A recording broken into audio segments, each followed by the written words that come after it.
Ladies and gentlemen, welcome into this week's edition of the Duval Dive. Of course, I'm Kyle Nash, student of the game of Fans First Sports Network here, bringing you to the latest action that we have going here. And listen, we had the opportunity to actually jump on here just a minute ago. I saw my good friend, my personal champion, Travis Holmes, recently talk about Adam Schefter saying that the suspension of Azeez Al-Shaair, a.k.a. the notorious linebacker that belted Trevor Lawrence to eventually have him on the IR. Well, there's a whole lot of more on that later in this statement here. We'll be talking about here shortly. But the appeal for his 3-game suspension, as we saw, dropped on Tuesday, has been, or rather the suspension has been upheld. The appeal has been denied, which is very surprising. Definitely going to go over that in a minute here. Of course, we also have on the list of things to talk about the Tennessee Titans, the first Jaguars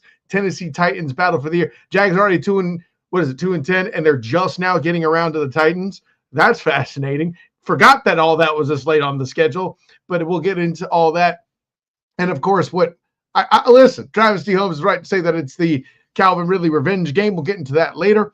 And then, of course, we'll try and get in to talk about Walker Little's contract section if we have time tonight. But, of course, we're going to be talking an awful lot, or at least a healthy amount, of the incident of this past Sunday that is sweeping the nation with Trevor Lawrence and hit that hit that was flagged, and the one where Azeez Al-Shaair was suspended over during the Houston Texans game in Everbank Stadium this past Sunday. But before I get into that, listen, you know who I have to bring in. You know why he's here. I need a defensive perspective.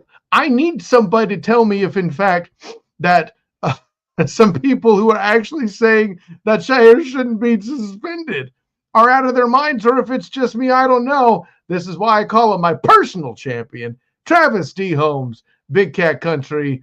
What's going on, my man? Good to have you in as always, brother. How you doing? Hey, man, I'm relatively speaking, I'm doing well, bro. I mean, obviously, I'm not, doing ecstatic because I am still a fan of this team while also covering them. But, within reason, I am still alive and I haven't hung myself from a bridge. So, hey, we're in good spirits. Listen, sometimes it's better to keep the bar low and keep those. It's the little wins that keep you in the game. I 100% realize that. For example, Mac Jones throwing his first touchdown pass since 2013 this past Sunday. It's the little wins that you get excited about. Of course, I mentioned that fact and others on the good, the bad, and the spotty, which I write every week on the Fans First Sports Network. So hold on.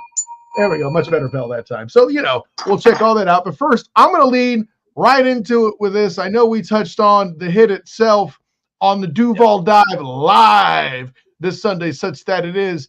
And now I mentioned Adam Schefter, of course, mentioning the suspension being upheld. But first of all, did you feel right about 3 games being a at least a decent number? I won't lie to you. Originally, all emotions and everything else the night of, I'm thinking, all right, this absolutely needs to be a 3-4 game suspension. And if the NFL would have come down with that, I would have backed it also. But after a day sleeping on it, after seeing, the Texans make their arguments about, what do they call it? Precedents, basically. They pulled in all they pulled in all the past suspensions that have happened. One of them being, Derwin James, and who ended up getting a 1-game suspension after, 5 or 6 unnecessary roughness penalties, 1 late hit, all those called on the field. And then I'm like, ooh, that's a tough argument to make if you want to be consistent or even remotely consistent around that.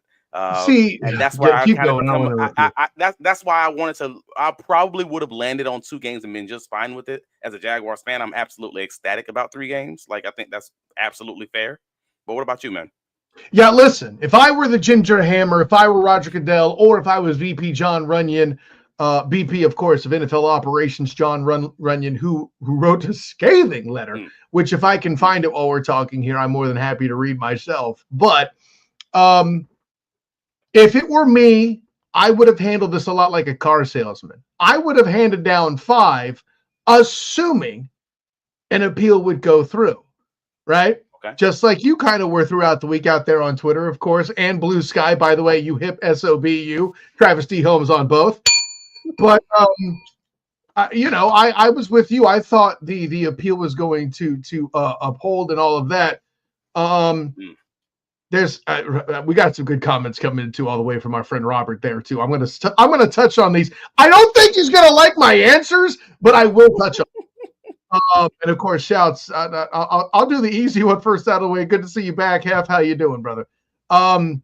So that's kind of where I would land. Now, there are reactions like Robert has here. He doesn't deserve to play in the NFL. He should be banned for the year. While I appreciate the emotion, can't exactly do that either. Trust me. Listen, if you want to talk about precedents, Travis D. Holmes, if Vontaze Burfict was allowed to play in this league as long as he was without being banned, and again, I hate the precedent argument because the NFL office getting it wrong other times doesn't justify them getting it wrong for you. So that's why that part that you throw in is trash to me. But that being said, the fact that we got to 3 games, which is what I was going to be bargaining for in the first place, when there's maybe 5 games left in the season. Right. What we're on week 13, right? 3 of those, that's significant. And say what you will about the conduct of Al-Shaair. He's still an important player to the defense. We don't necessarily want to penalize the members of the Texans that are upholding their conduct. We're trying to penalize the organization and making sure that they don't get higher than a 4th seed if Al-Shaair means that much. Is a fair trade-off to me in my mind. And now, granted, I hate putting it in such cold terms like that. Trevor Lawrence is still a human who's about to be did they have the kid yet? I forget. Anyway, no. He's about to be a dad.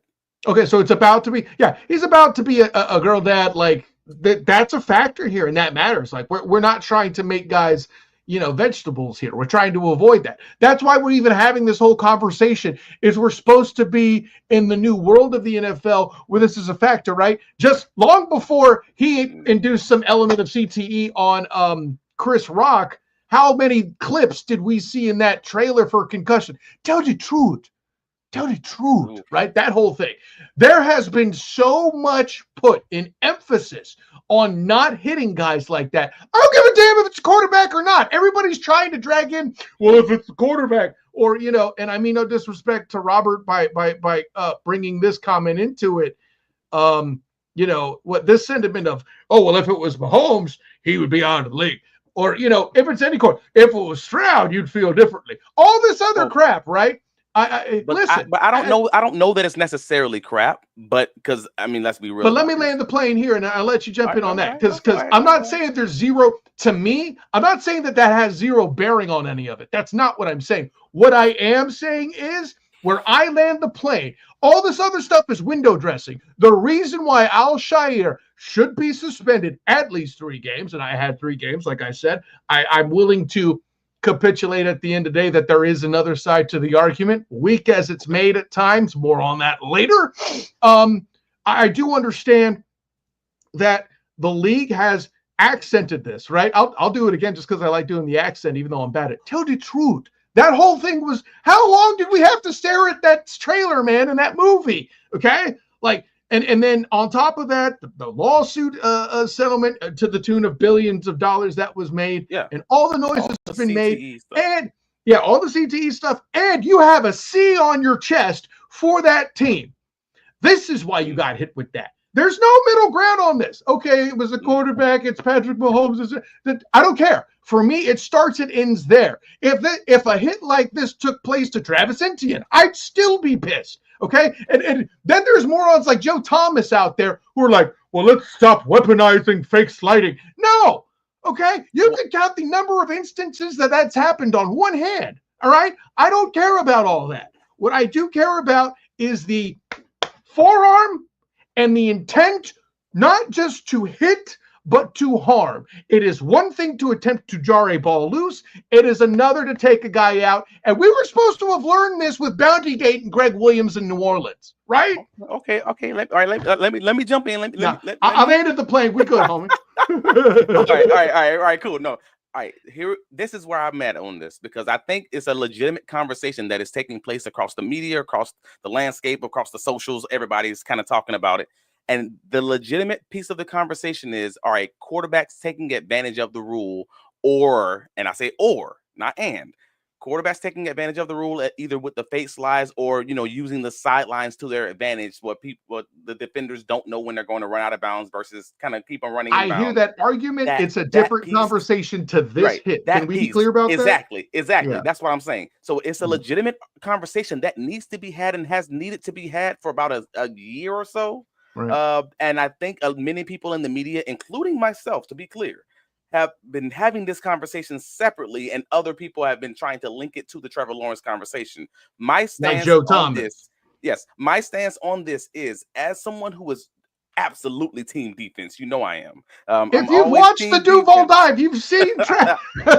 Right. I'm always gonna be team defense. I'm team. All right, cool. This conversation should be had, and the NFL should examine and evaluate the rules to make it so that this is clear for defenders who, in trying to protect the quarterbacks, but also a separate conversation needs to be had about this individual play.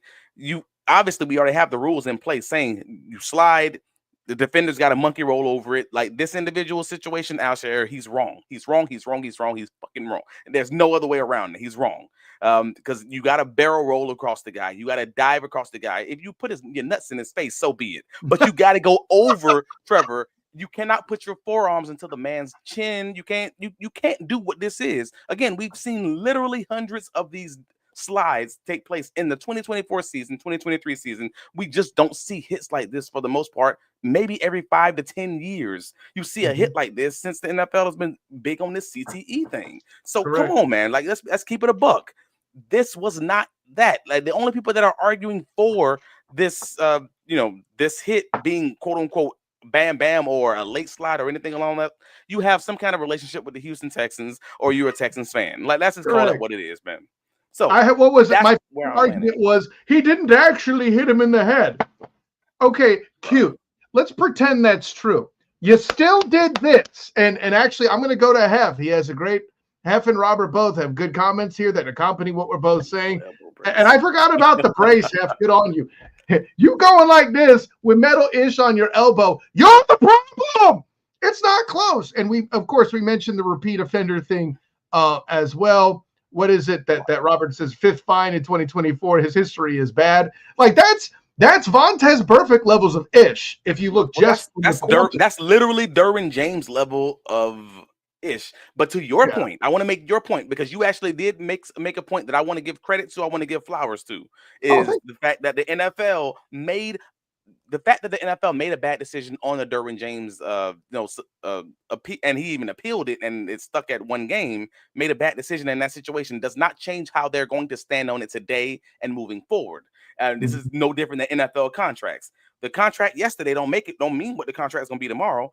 If Christian Kirk got this contract today and all of a sudden a year from now that's a cheap contract, well then that doesn't matter moving forward. So I would say the same thing in this situation. That suspension yesterday means nothing if the NFL is going to make this the standard moving forward. So you can't then argue in the precedence thing, which that's how I thought the NFL would look at it, honestly. Just me being real about this, me being someone who even works in the law field and heavy in the precedence thing. I thought the NFL would say, all right, this was the Derwin James suspension. Maybe we'll add another game to it, make it 2 games, and everybody will be happy. That's what I was looking for was 2 games. Or not looking for, expecting was 2 games, yes. Right. So the fact that they're saying it's going to be 3 games, I'm like, all right, cool. This is what the standard is going to be moving forward. In my opinion, this is what the precedence is going to be moving forward, and this is how they're going to look at it. And that's fine. It's going to piss off Houston Texans fans, but I don't really care about what they think right now. They are, in my opinion, they are enemy number 1 anyways. Here's what kills me, right? Houston Texans fans out there who'll listen to me, you morons. Yeah, what you're setting the table for is for CJ Stroud to get jacked up just the same way. And then where the beep are you going to be? Then what we going to do? We have always been into education and football, edutainment. Yes, Edutainment. Both education. apply We have here. always been there. And in having these conversations with anyone who is a fan of the Houston Texans or is financially paid in or directly or indirectly by that organization, you are not going to have a legitimate, actual nuanced conversation surrounding this, especially on the socials. That's not what's happening. I will give credit to one individual in particular, as I often do, for all the incorrect trash, and he does it just because he's a Texas fan to talk trash. I can verify that. But my guy VT on Twitter, the host of the Catch 22 Texas podcast, of which I've been a guest, he does not argue that the suspension isn't warranted, and I'll give him that much credit. I'll give him that much credit. All right, there's one Houston Texans fan who might have a brain and might not be biased. All right, cool. Okay, who rubs two brain cells together? No, that's terrible. We got one. All right, cool. No, hey, but that's why I called him out. Listen, first of all, he's a friend of this show, having me on Catch 22 podcast. I'll bring that, and then, listen, other than talking about another team in the AFC South, he's capable of pretty good objective analysis. I talked plenty with him and his co-host about the Vikings game that they had previously. It was a very good conversation. So, listen, fanhood warps things sometimes. That's the whole reason of me being a 49er fan, works to make sure you ain't got them teal color glasses on, which you clearly don't in this conversation. Hell, you even stomped on your defense goggles. So with the NFL doubling down and saying, all right, no, this is not okay. This is how we're going to view this moving forward. The comments by D'Amico Ryans, the comments by Nick Costello. Read his last name. Casario. There we go. The general Don't say C word. People are going to get the wrong idea. These comments, they rang even more hollow. They simply do. And if for any of you who haven't heard those comments, obviously, D'Amico Ryans after the hit, basically, there's no indirectly about it. Directly seemed to blame Trevor Lawrence for the late slide. They basically say that a lot of quarterbacks in this day and age, they try to take advantage of the rule where they slide late and they try to get an extra yard. And now you're a defender, and a lot of the onus is on the defender. You don't know what the guy's thinking. You don't know if he's standing up or if he's continuing to run. You don't know if it's a late slide, and you hit the guy. Now I thought that was a really Bush League answer, just to be honest with you. Because it 1,000,000,000% is, Travis. What are we doing here? And but worse part of that, then after that, he's saying that obviously they try to defend this guy. Then he's like, well, Al-Shaair, he hits the guy, but their sideline overreacts and it turns into a melee. It wasn't our guys, it was their team that overreacting, pushing our guy, dragging our guy down to the sideline. Jarian Jones, hey man, drinks on me. Next time I see you, bro. Jarian Jones gets ejected. A rookie cornerback from FSU gets ejected from the game for throwing the punch. Hey, bro, good job. Money well spent. Can I build on that, Travis? I don't know if you saw on the Twitter account for 1010XL's the great Mia O'Brien. He I don't want to use the term double down, but he did basically say, I'd do it again for other members of the team. He said, I would do it for all 70 or so guys on this. Or however many there is. And I said, Jarian, you are a dog. That's what I'm talking about, bro. I know the coach has got to say what he's got to say, but the players, that's what you want on your team. You want 53 of those guys, and that's what I'm here for. I'm not here for violence, but it's a violent sport.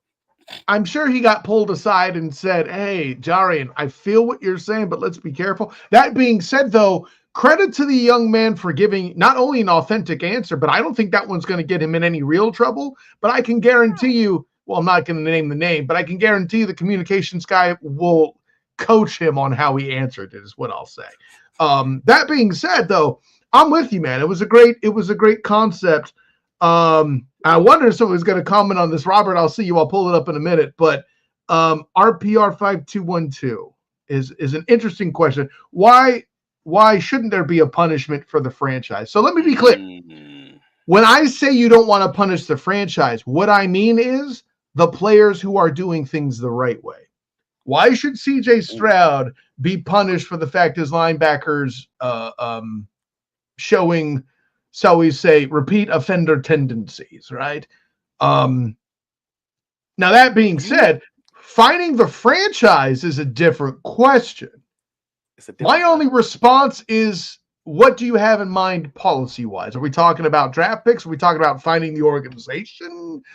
And then the problem becomes you don't have a measurable. I got Travis taking his glasses off. Like, you're going full Shannon Sharp on me, brother. What am I? I'm not being Skip Bayless here, am I? Am I insulting you? No, not you. It's the question that throws me for a loop, because that's a deep. big NFLPA conversation. That's a Mm-hmm. what's in the rules conversation, and for the most part, it's something that happens on the field is not going to be able to be fined or punished for the whole organization unless it was something like cheating, something that was systematic and maybe involving the coaches or involving multiple individuals, something along those lines.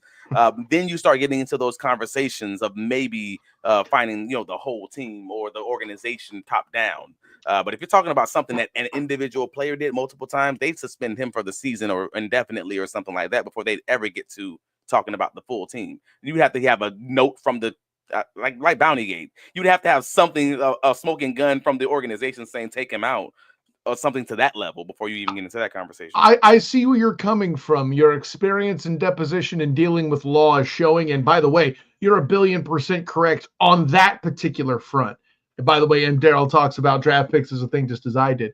What I think you have to do, and this is me speaking from the data perspective, you have to set a measurable. At what point do you start finding an organization, right? If a player gets fined himself, 5 times, then you start hitting the franchise. I'm not here to say I support it necessarily, but it's where the conversation should start. I would argue that the league would then need to just you take that player off the field.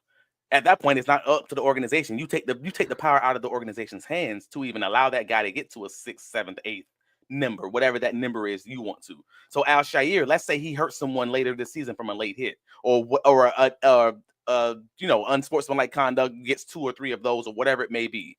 At that point, I think it's a reasonable conversation to be talking about the franchise, but you should never get to that point because the NFL, at that point, you have the arguing point, you'd have the ability, the cannon fodder you have the ammunition to take him off the field indefinitely or for the rest of the season. So you should never even make it to that point.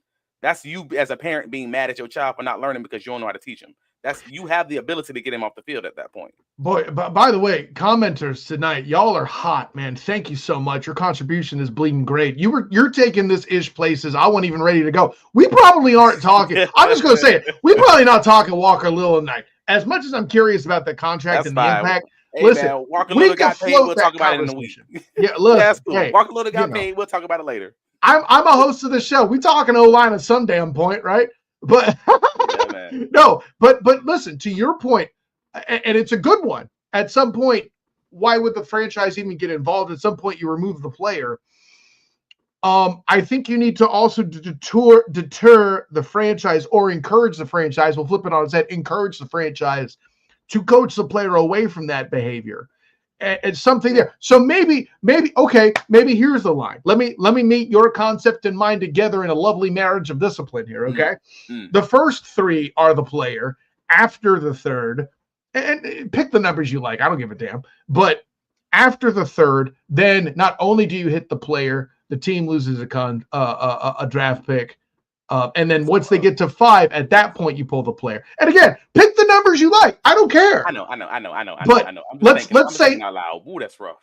Yeah, it's rough, but this is the line we're towing. And again, I don't necessarily love it or support it, but this is the place. It, but you're trying to evaluate what that would even look like. And as you're evaluating what it would look like, I'm cringing. Saying it out loud is crazy. As a defender, I'm cringing on the inside as a defender, feeling rough for these guys whose job is already ridiculously hard. And I'm not talking about Al-Shaair. I'm talking about all defenders, just in general.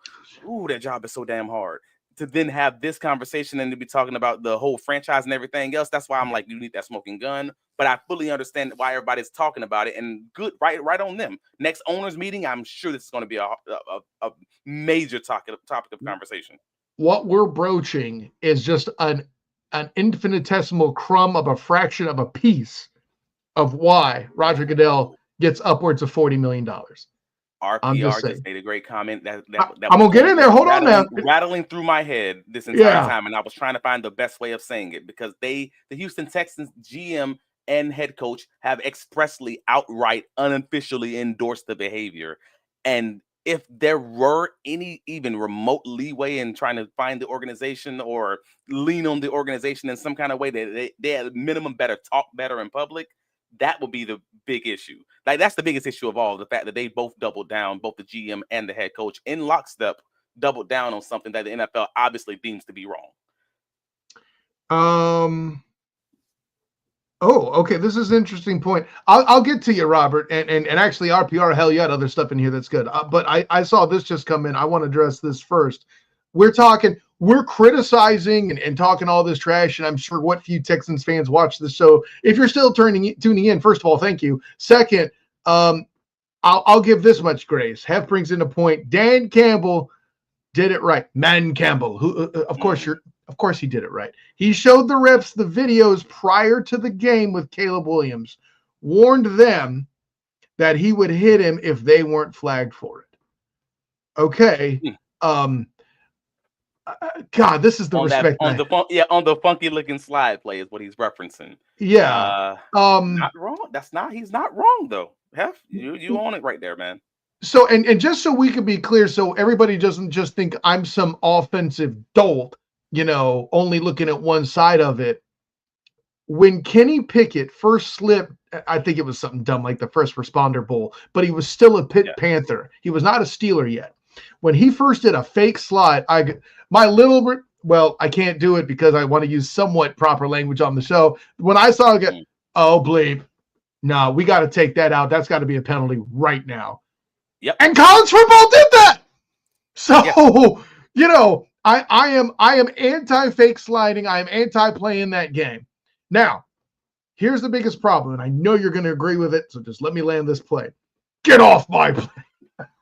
I'm Harrison Ford. No. You're leaving another element of discretion in the hands of the NFL officials who you and I already regularly criticize. This is like getting government involved with healthcare. Does this really feel like a good idea? You know what I mean? Like, it's one of those things. Do you really want the officials to do that? Do you want this level of something that's already incompetent further given a very difficult task? And this is where the issue comes into play. Now, I differ fake sliding from stepping out of bounds. That's just really hard. If you can't shimmy any better than this going backwards, which you shouldn't do anyway because it's dangerous for you, if we're trying to protect the players from themselves, this is a good penalty, period. Well, point blank. NFL quarterbacks have always had a different set of rules than everyone else, literally everyone else. And because all NFL players other than quarterbacks have this set of rules, I then have to, even running out of bounds, even in sliding, I have to give you a new set of rules. So yes, running out of bounds, I know it's difficult and everything else, and they're technically a runner. But I don't want to take it there. Tom Brady's point, right? And in Tom Brady's point, there's a lot more running quarterbacks these days, especially with the infusion of spread football into the NFL coming from the college ranks. We're going to have all these running quarterbacks who become basically rushers, and some of these guys are freaking fast. Lamar Jackson out there running like a 4.34, 4.40. Like, it's they're nutty. running backs. Hey, Trevor ain't slow. I don't care if he's white or not. I said it. So I fully understand. Yeah. So I fully understand, like, defenders just being like, hey, man, this is ridiculous. How are we supposed to play football? But if you're going to have all these extra protections for quarterbacks, then you have to make this lane a little bit clearer for defenders. And that's obviously, I'm not defending Al-Shaair, but that's that second conversation that I was speaking of earlier that obviously makes it difficult on them. And it gives them a little bit of an out in having this conversation. And when it's bullshit, it's BS. It's a BS, but that's why we're having the conversation right now. By the way, that drop right there would be allowed on NYPD Blue. I'll allow it.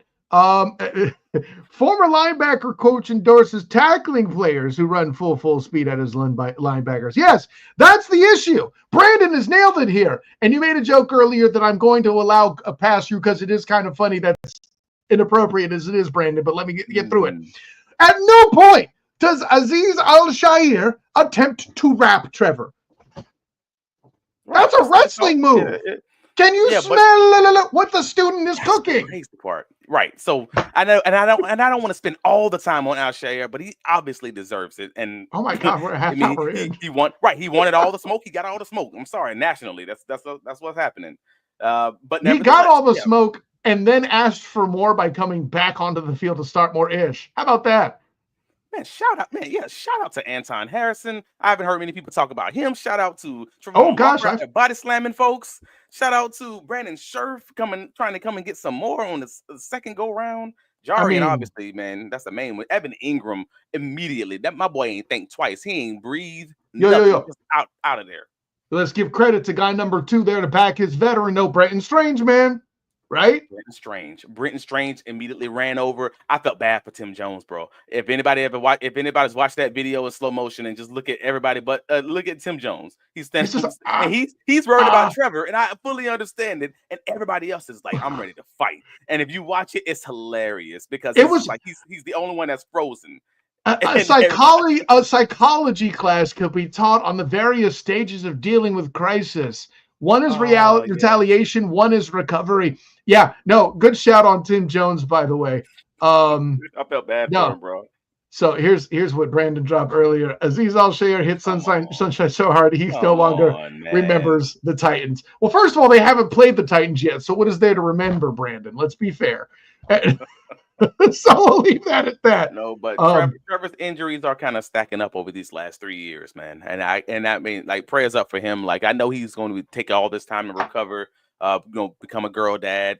And obviously they said he's planning on taking the AC joint surgery and spend a few weeks before getting the surgery. A lot of people have asked, why is he waiting a few weeks to have the surgery? Like, well, obviously, like, the man's about to have a baby.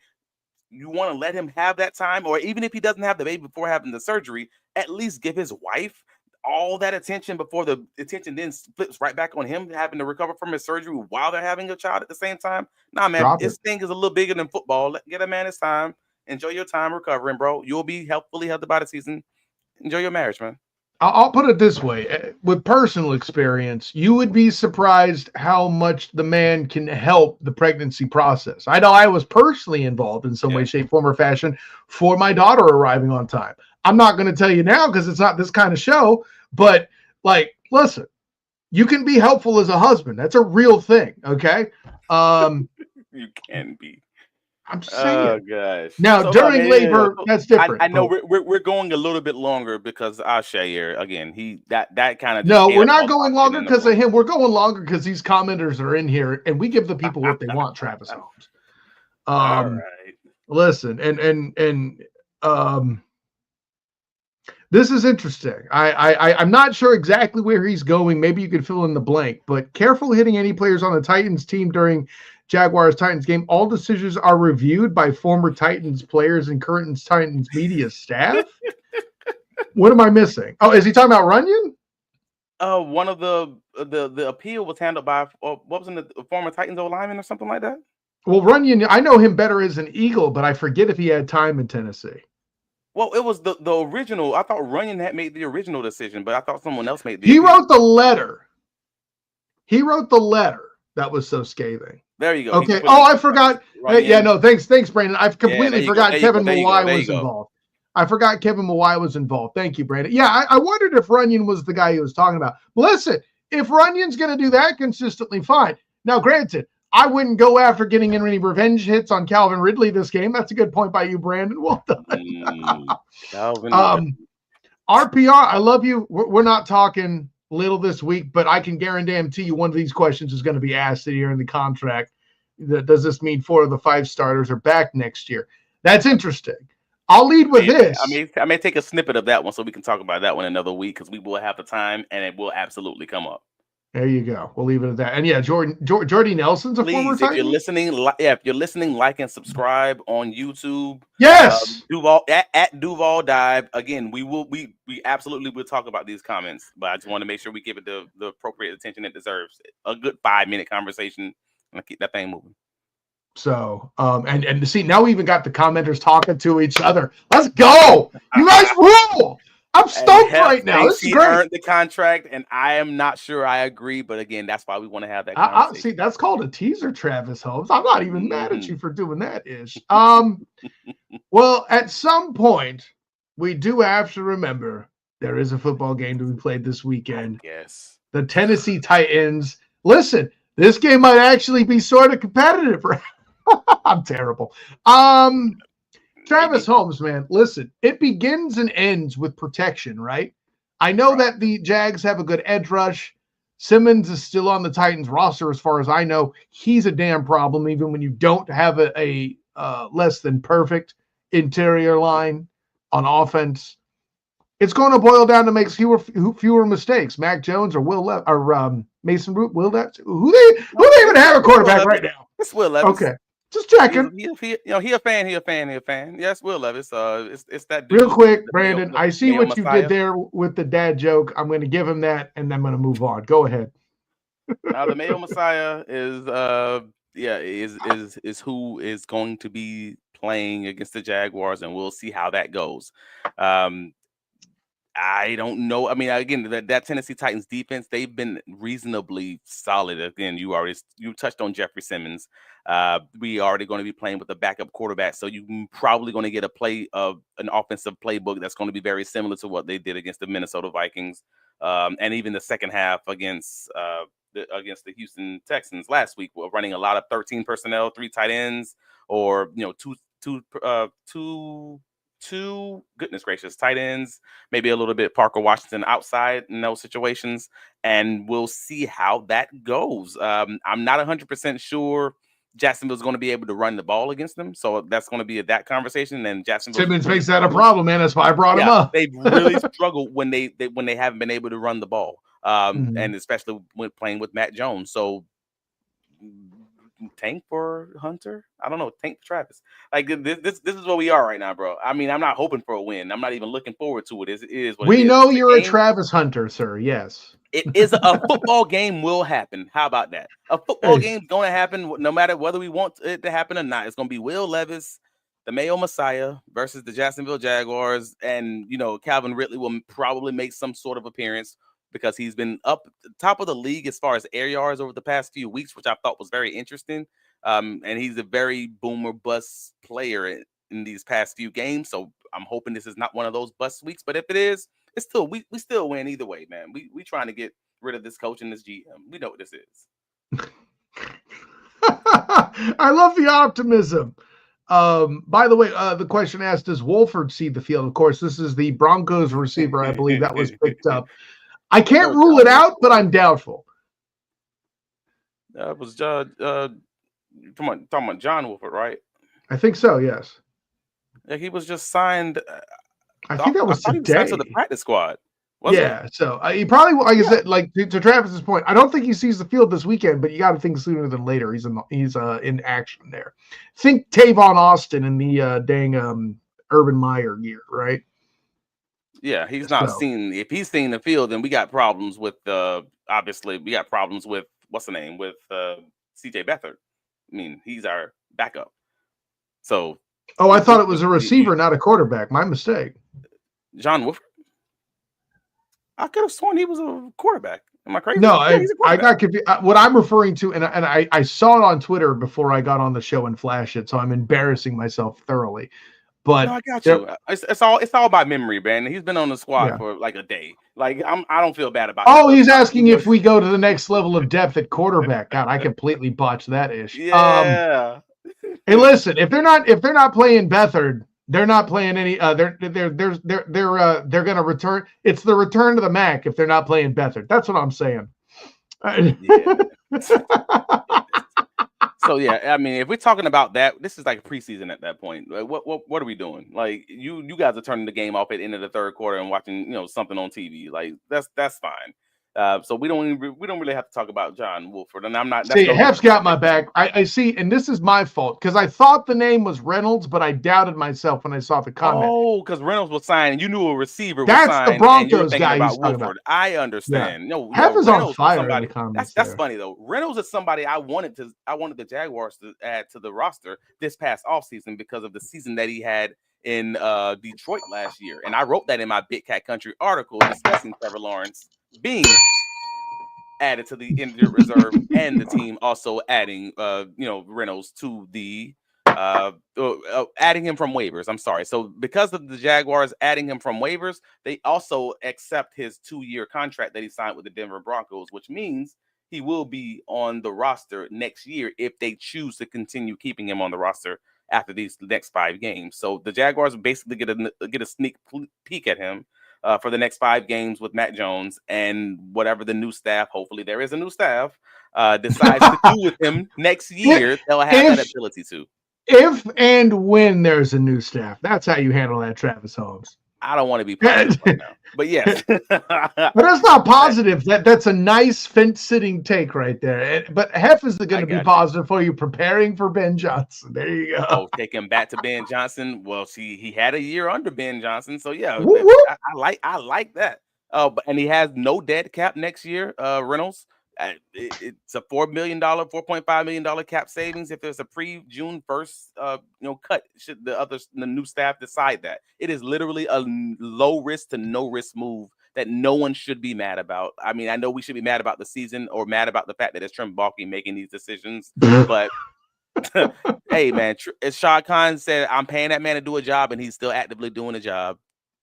Cool. I respect that. Cool. So when it comes to Trent, Travis, is it safe to say that you have criticism in Baalke? I don't hear the dad joke there, but I got you. I knew. Bulk, come on, step your game up. Criticism in Bulk. Jeez, good Lord, man. Dang. Bulk. Oh, my bad. Yeah, I just misheard it. I heard Bulky. Okay. All right, cool. Well, it is bulky, right? That's the essence of the commenters got it. Whatever. Yeah, but everything we're doing right now is prepping for next season, and as soon as the season ends, they're going to be signing guys to future contracts and things of that nature. Man, the season's over; it's a wrap. Turn this thing into a parking lot. Like, bro, I hate to interrupt you. We're already way over time, and these commenters are on fire. They're even getting in your part of the woods talking about the reason why they haven't gone after any safeties via waivers. Woo! No, guys, you got to get back next week. We got to give Travis something to talk about. I'm sitting there like that doesn't even matter. Like, and I say that because you don't even know what defense you're playing next year. You don't know if you're playing man. You don't know if you're playing zone. At this point, everything you're doing is just getting sneak peeks on players for next season. So yes, should you want that? Sure. But also, are those players even going to want to come here? Like, those are real conversations that people pretend that don't happen. Like, a player can say, I don't want to play for you guys. Please don't put a waiver out on me. Because all you're doing is adding a headache to your locker room, a la Deontay Johnson. You don't want to do that. So there's some. You just came in off the top rope. You just came in off the top rope like Travis the Rock Holmes. It doesn't matter what we're doing with safeties right now. All right. Yeah, we don't know if we're playing man or zone defense even right now. So I mean, bringing them in, fine, but we're moving. What do they say? We're moving chairs on a Titanic. That's what's happening, and that's where we are. It's that kind of party. Holy goodness! Well, that's what we did in the bye week, right? All these off-field changes, and then they came through that first quarter and looked like the same Jacksonville Jaguars team we've come to know and hate. That's what it's been. So, I'll be honest. I've always wanted to learn the string instrument. I wasn't trying to do it on a sinking ship. But enough about that. Speaking of the Titanic, we do have a Titans game. Tell the people what you think is going to happen. Sure. I mean, I guess we have to talk about this game. All right. So the Jaguars barely lost against. Then which person on the team is Rose and survives? Lord. With your Titanic reference, that's a capital drop. RPR. I mean, Rose is obviously Trent Baalke. Like, I don't think Rose can be anyone else but Trent Baalke. He is the kind of dude that would be on a door that another person could get on and let him sink. I'm sorry. I know we were talking about the Titans, but I like this question. I like this question right now. So it's a great question. The Jacksonville Jaguars are the Titanic. Then Trent Baalke is absolutely Rose. Rose is out there with a divorced husband who helped give her a whole lifestyle. And she was like thinking about this one dude that she had. She's over here thinking about Gardner Minshew, basically. Over here thinking about Gardner Minshew, that one guy who was on the team for just one season. Meanwhile, she's out there throwing a $200,000 diamond or whatever this gym is into the million. Sure. I'm sorry, dollar diamond into that's Trent Baalke all day. He's throwing away this Shad Khan's money like there is no tomorrow. Like that's it, baby. So Shad Khan is Rose and Trevor Lawrence for the last 2 seasons is absolutely what's the guy's name that dies? Freaking A. Jack. There you go. Trevor Lawrence is Jack. Trent Baalke is Rose, and I don't know who the door is. If anybody the door is the franchise. If anybody wonders why I know the answer is Jack, I'm going to plead the Cat Williams defense. I don't like the Titanic movie, but do. Anyways, we'll leave it at that. Titans, what do you got, brother? All right, man. All right, so the Titans, I got to believe that the Titans are going to win this game, and I don't. What? It's not even that I want. Yeah, I do believe that. I mean, if I can, I'm looking at common opponents. I'm looking at the matchups of this game. I'm looking at the fact that the Jacksonville Jaguars offense can only score when they're down 10 plus points, and then they finally start driving. And that's no matter if Trevor Lawrence is the quarterback or Matt Jones. The fact that I don't believe that they're going to be able to run the ball very well. The fact that I don't believe they're going to be motivated to play. We've seen enough games this season of the Jacksonville Jaguars defense just simply not giving the effort that they actually need on film. In your defense, I cited that last week in the keys to the game on the Fans First Sports Network. Right. So all of these things added into this whole box and just shaking it up. The week after their quarterback is now just out for the season, and they finally have some clarity on that from the team's perspective. They actually no, for sure, I'm out of the playoffs. I'm packing this thing in. I'm looking into Cancun. Yeah, man, I truly believe at that point you might have a tight game, but that tight game's going to absolutely be at the edge going to the better coach team, the team that actually feels like they may have something to play for, even though they only have 3 wins themselves. I'm about to say, what do they really have to play for? Only thing they got to play for is Calvin Ridley.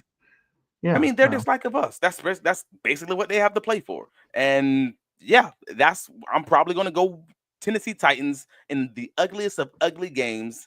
Let's say, let's say 10-17, like the ugliest game. The boyfriend is Peterson. Ooh. And I bring that up because Robert made a comment earlier that I wanted to touch on. We didn't get to it about how Peterson was a little gentle in his response to this incident. I 1,000,000,000% agree. All right. So when you know you're going to be fired, and the fact of the matter is, Shad is not going to fire you because Shad is not going to pay you to be at home. He don't got a reason to fire you for cause. This isn't like the Urban Meyer situation or even the Tom Coughlin situation where you may potentially have a cause in your contracts to not pay them. You're paying them to sit at home and watch Netflix. If you're Shad and you were just refusing to fire the man and he's going to be here, at that point, he's trying to get that next job. He's trying to get that next television role. He's trying to get. So you think he's trying to be political for the next job? Because if it's a TV role, I would argue getting animated works in his favor. Yeah, but he's not. He hasn't shown to be that guy for the most part. I agree. Yeah, he just really hasn't shown to be that guy. Hey, so listen, I know you're the boots on the ground, but I've talked to the man too. Yeah. So I don't know that he's kissing anybody's. I don't know that it's that. It's just the fact that he's obviously don't have to fire for it anymore because the writing's on the wall. This is a wrap. He's just right. This is the Titanic, and you know it's shipping, and you know it's sinking. And what's the point of trying to climb on a ladder or trying to build yourself a homemade life raft or whatever else of the freakish things and freaking out? He's just like, nah, man. I'm just going down. I'm chilling. I'm vibing over here. I'm drinking my wine, and I know y'all mad about this game, but I ain't here for the future. This is what it is.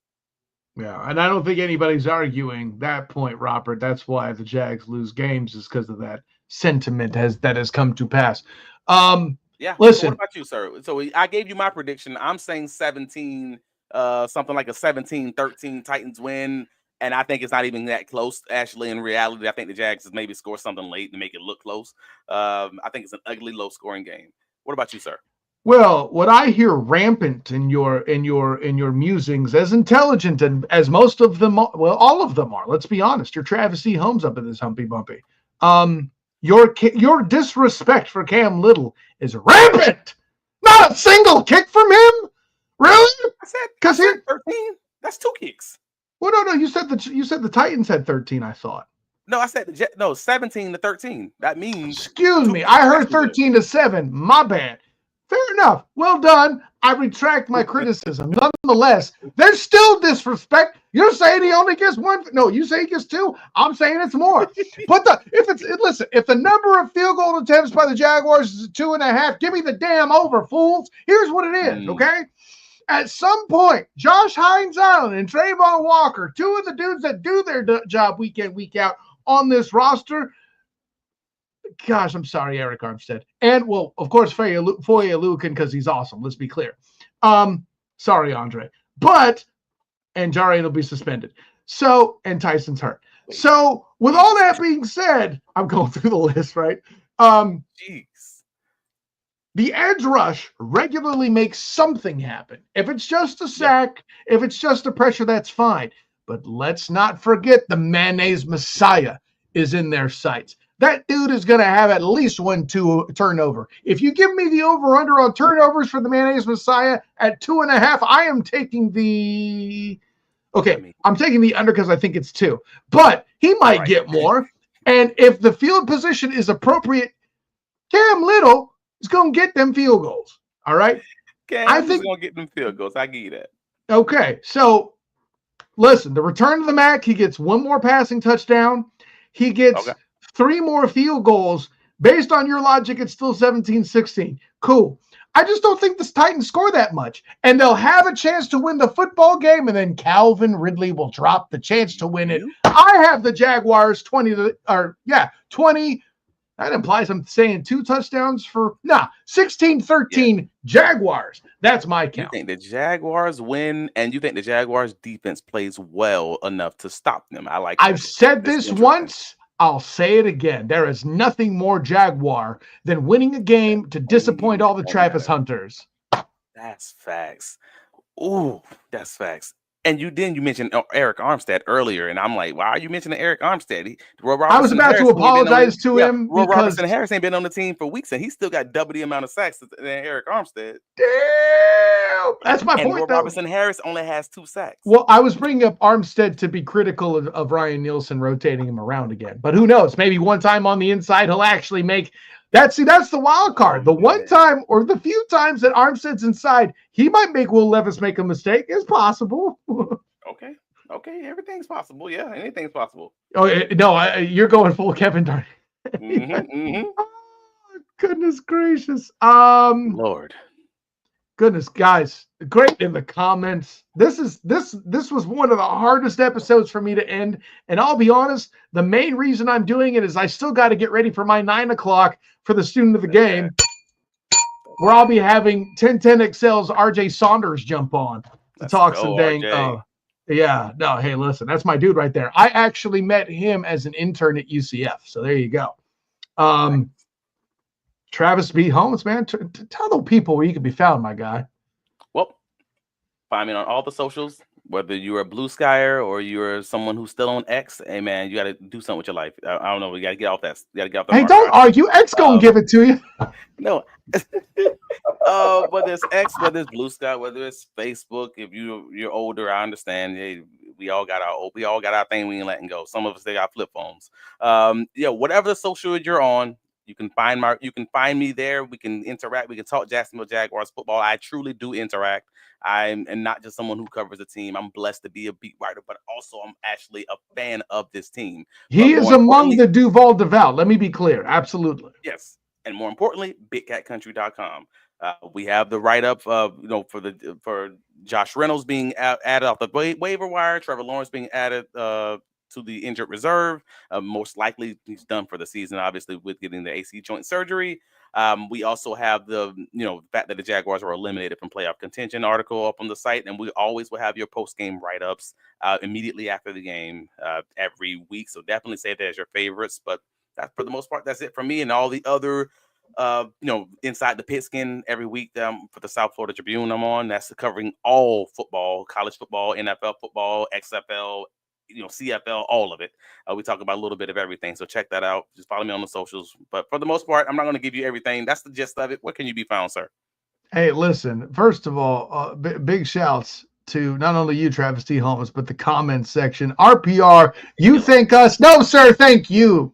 You're one of the people that keep it coming back. By the way, smash the damn subscribe button on the Duval Dive YouTube channel. Please. We certainly need it. We're building. There are those out there that talk about your Jaguars, Duval devout, that don't watch the games, and we need to make sure we can do what we can to get our message out there ahead of the Emmanuel Achos as much as possible.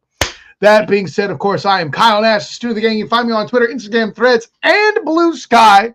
Thanks to the peer pressure of Travis T. Holmes at the SOTG. Find me on Facebook as a student of the game. Check out my writings with the Fans First Sports Network. Not only your Jaguars there, Duval, Duval, but also the Orlando Magic just dropped a piece last night talking about how they're getting ready for the Emirates NBA Cup, and Paolo Banchero, this close to returning. Check it out. Of course, my work as well with the Student of the Game podcast on shortly after this, 9 p.m. Eastern. Huddle up in Sertopia Media channels. If not, just go to my Twitter account, the SOTG, of course.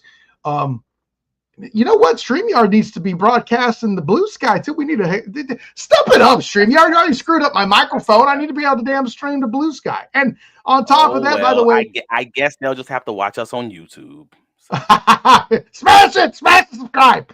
And then, of course, check out my work with the Black and Gold Banneret, working tirelessly to keep you abreast of all the things going on with not only UCF basketball for the men and women, but the new football head coach hiring action there. Guys, Lincoln Riley was never a serious candidate. Stop it. Whoever in the Athletic reported that should be fired. I said it. All they reported to you was that Terry Mohajir made a phone call. That's UCF's AD, for those that know.